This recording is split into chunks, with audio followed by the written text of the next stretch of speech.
চিলির আদ্রিয়ানা সিমনকাসের সঙ্গে ঘটে যাওয়া ঘটনাকে হয়তো এর উৎকৃষ্ট উদাহরণ বলা যেতে পারে, কেননা তিমির পেটে গিয়েও প্রাণ নিয়ে ফিরে এসেছেন তিনি। আদ্রিয়ানার সঙ্গে এই ঘটনা ঘটেছে গত শনিবার। চিলির মাগেলান প্রণালীতে বাবার সঙ্গে কায়াকিং করেছিলেন আদ্রিয়ান। এমন সময় একটি তিমি তার কায়াকে আক্রমণ করলে আদ্রিয়ান পানিতে পড়ে যান। কায়াক হলো ফাইবার, কাঠ ও পাটের তন্তু দিয়ে তৈরি 10 ফুট লম্বা সরু নৌকা। আদ্রিয়ান কায়াক থেকে সমুদ্রে পড়ে যাওয়ার পর তিমিটি আবার তাকে আক্রমণ করে। কিছুক্ষণ তাড়া করার পর এক পর্যায়ে তাকে গিলে ফেলে তিমিটি।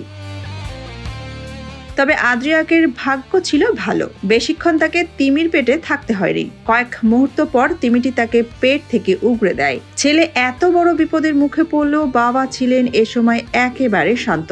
তিনি পুরো ঘটনাটি মুঠোফোনের ক্যামেরায় ধারণ করেন। সেই ভিডিও চিত্র সামাজিক যোগাযোগ মাধ্যমগুলোয় ছড়িয়ে পড়েছে। ভিডিওতে দেখা যায় কায়াকে বসে বৈঠা বইছেন আদ্রিয়ান। হঠাৎ সমুদ্র থেকে একটি তিমি ভেসে ওঠে। এরপর তিমিটি আদ্রিয়ানকে গিলে ফেলে। কিছুক্ষণ পরে আদ্রিয়ানকে আবার পানিতে ভেসে থাকতে দেখা যায়। এ সময় তার বাবা ছেলের উদ্দেশ্যে বলছিলেন, ধৈর্য ধরো, শান্ত থাকো। তিমির পেটে কয়েক মুহূর্ত থাকার পর আদ্রিয়ান আবার পানিতে ভেসে উঠলে দ্রুত তার কাছাকাছি যান বাবা। তিনি আদ্রিয়ানকে টেনে তার কায়াকে তোলেন। এরপর বাবা ছেলে মিলে তীরে ফেরেন। তবে এই ঘটনায় দুজনের কেউই আহত হয়নি। ভয়াল সেই মুহূর্তের বর্ণনা দিয়ে আদ্রিয়ান বলেন, তিমিটি আমাকে খেয়ে ফেলবে মনে করছিলাম, কিন্তু এক পর্যায়ে তিমির পেট থেকে বেরিয়ে আসি। এ সময় ভয় আরো বাড়ে। তখন একটা কথাই মনে হচ্ছিল, যদি ঠিক সময়ে তীরে ফিরতে না পারি।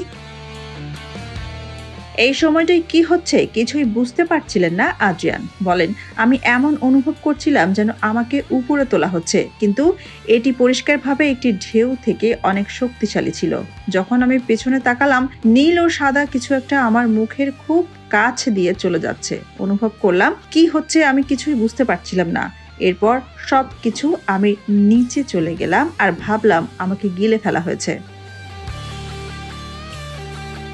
তার বাবা ডেল সিমনকাস বলেন, আমি ক্যামেরা চালু করার পর আমার পেছনে সজোরে একটি ঢেউ আছড়ে পড়ার শব্দ পেলাম। আমি পেছনে ঘুরে কিছুই দেখলাম না। তখনই ভয় পেলাম যখন আদ্রিয়ানকে আর দেখলাম না। 3 সেকেন্ড পর সে হঠাৎ ছিটকে এলো কায়কটি ছাড়াই। এর 1 সেকেন্ড পর কায়কটি ভেসে উঠলো আর তখন কিছু একটার পাখনা দেখলাম। পূর্ণবয়স্ক হ্যাম্পবাক তিমি, দৈর্ঘ্য 46 থেকে 56 ফুট পর্যন্ত এবং ভর 40 টনের মতো হয়ে থাকে। এসব তিমি ছোট মাছ ও ছোট চিংড়ি জাতীয় প্রাণী খেয়ে থাকে। সোনিয়া খান, খবর সংযোগ।